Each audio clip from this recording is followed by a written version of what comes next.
बेईमानी का फल। बहुत समय पहले की बात है। किसी गांव में एक किसान रहता था। उसके दो बेटे थे। बड़ा बेटा दुष्ट और बेईमान प्रवृत्ति का था। छोटा बेटा भला और ईमानदार था। बड़ा बेटा शादीशुदा था और छोटा बेटा कुंवारा। एक बार किसान बीमार पड़ गया और थोड़े दिनों की बीमारी में ही चल बसा। बड़ा बेटा बीमारी का बहाना बनाकर खिसक गया। पिता की अंतिम क्रिया में उसने भाग नहीं लिया।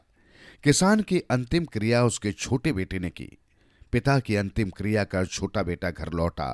उसने पिता की कीमती वस्तुएं बड़े भाई से देखने के लिए मांगी, पर बड़े बेटे और उसकी पत्नी ने सभी कीमती वस्तुएं दिखाने को मना कर दिया।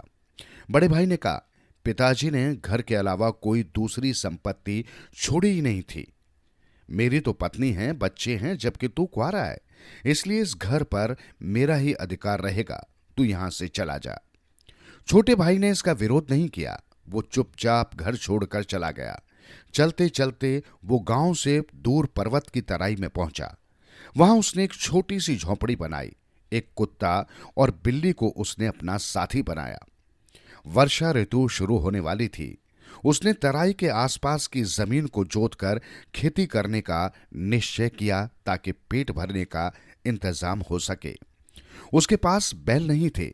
उसने लकड़ी का एक छोटा सा हल बनाया। बिल्ली और कुत्ते को हल में जोता, लेकिन बिल्ली और कुत्ता हल कैसे खींचते? सामने एक पहाड़ था। पहाड़ ने यह दृश्य देखा, उसे दया आई और वो जोर से हंसने लगा। पहाड़ को हंसता देखकर लड़के ने उसकी ओर देखा तो उसके मुंह से हीरे, माणिक और मोहरे चमकती दिखाई दी। वो एक थैली लेकर पहाड़ के मुंह में कूद पड़ा। थैली में हीरे, माणिक और मोहरे भरकर वो पहाड़ के मुंह से बाहर आ गया। हीरे, माणिक और मोहरों से भरी थैली लेकर वो अपने गांव लौट आया। वहां उसने सुंदर और विशाल मकान बनवाया, जमीनें खरीदी, बैल खरीदे, नौकर चाकर रखे। वो खेती करने लगा। उसकी शादी भी हो गई। अब उसकी गिनती धनी लोगों में होने लगी। छोटे भाई की सुख समृद्धि देखकर बड़े भाई को आश्चर्य हुआ। एक दिन वो छोटे भाई के घर गया। अपने बड़े भाई का उत्साहपूर्वक स्वागत किया। बड़े भाई ने पूछा, ये सारी संपत्ति तुम्हारे पास कैसे आई? छोटे भाई ने बड़े भाई को सच्चाई बता दी। बड़ा भाई लालची था। उसको भी छोटे भाई की तरह धनवान बनने की इच्छा हुई।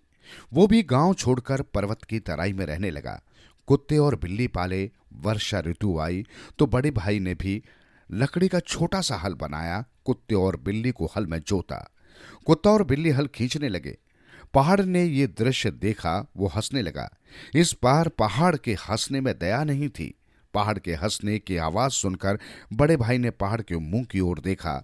उसने पहाड़ के मुंह में हीरे, माणिक और मोहरे देखी। वो तुरंत पहाड़ के मुंह में कूद पड़ा। वो अपने साथ बड़ा सा बोरा ले गया था। वो जल्दी जल्दी मोहरे और हीरे, माणिक बोरे में भरने लगा। पहाड़ उसके लोभ को ताड़ गया था। उसने गुस्से से अपने दोनों होठ बंद कर लिए। पहाड़ का मुंह बंद हो जाने से बड़ा भाई हमेशा के लिए पहाड़ के मुंह में समा गया। उसे अपनी बेईमानी का फल मिल गया था। मनुष्य को कभी लालच और बेईमानी नहीं करनी चाहिए। जहां तक हो सके सामर्थ्य भर दूसरों की मदद करनी चाहिए।